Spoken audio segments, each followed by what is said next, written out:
Recorded Books presents Sleeper Run by Paul Heatley. Narrated by Alex Pineda. Prologue. She's supposed to be dead, Elizabeth Hoff says on the phone. She can't see Darren Rankin, but she can imagine how he looks. By this point, she knows him well enough. She's accustomed to his face and his reactions, his quirks and his tics. He'll be chewing his bottom lip, his eyes looking around like he's expecting someone to creep up on him, regardless of where he is right now. It takes him a long time to answer. She didn't look hurt. Elizabeth rolls her eyes. She's in her car, pulled to the side of the road. It's dark outside, and the road is quiet. Nothing major, cuts and bruises, superficial, but she's supposed to be dead. Did you hear that part, Darren? I know she's supposed to be dead. How do you feel that she's not? There's a pause. Then he says, "What's that supposed to mean?"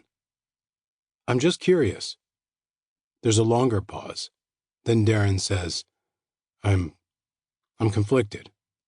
The mission was not a failure, but now she's gone. He developed a soft spot for the girl. That was a problem.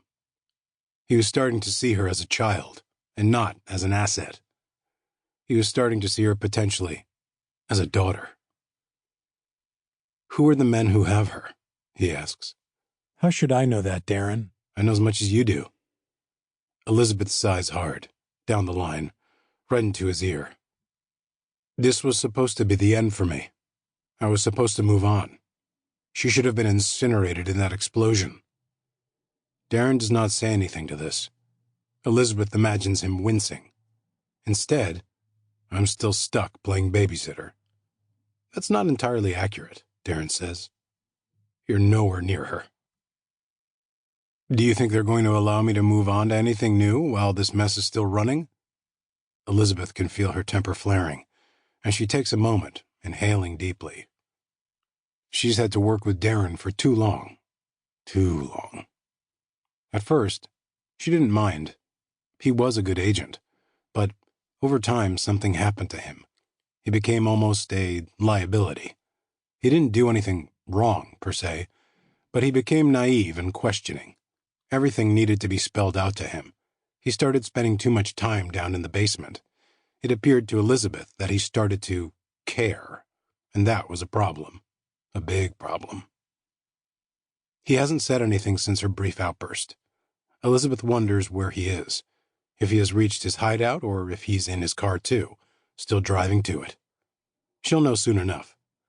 They know where he is, just like they know where she is.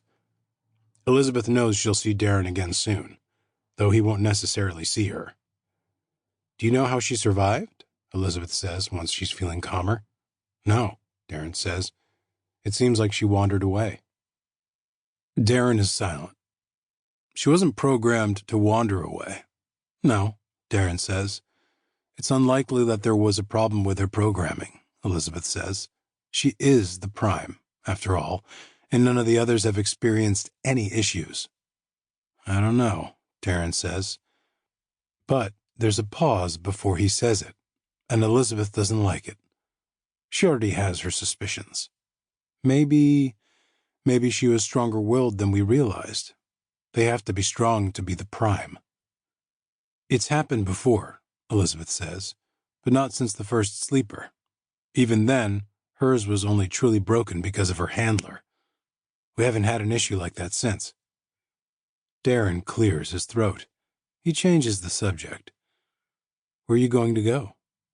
"Into hiding, same as you," Elizabeth says, though she doubts she'll be in it for long. Things are happening. One missing sleeper doesn't change that. They're going to be very busy very soon. Unfortunately, because of their runaway, she'll likely be tasked with cleanup, which will take her away from where she truly wants to be. She wants to be in the thick of things.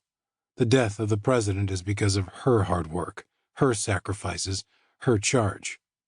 She should be rewarded for that. She bites her lip. She needs to calm, to be patient, all in time. These good things Sample complete. Ready to continue?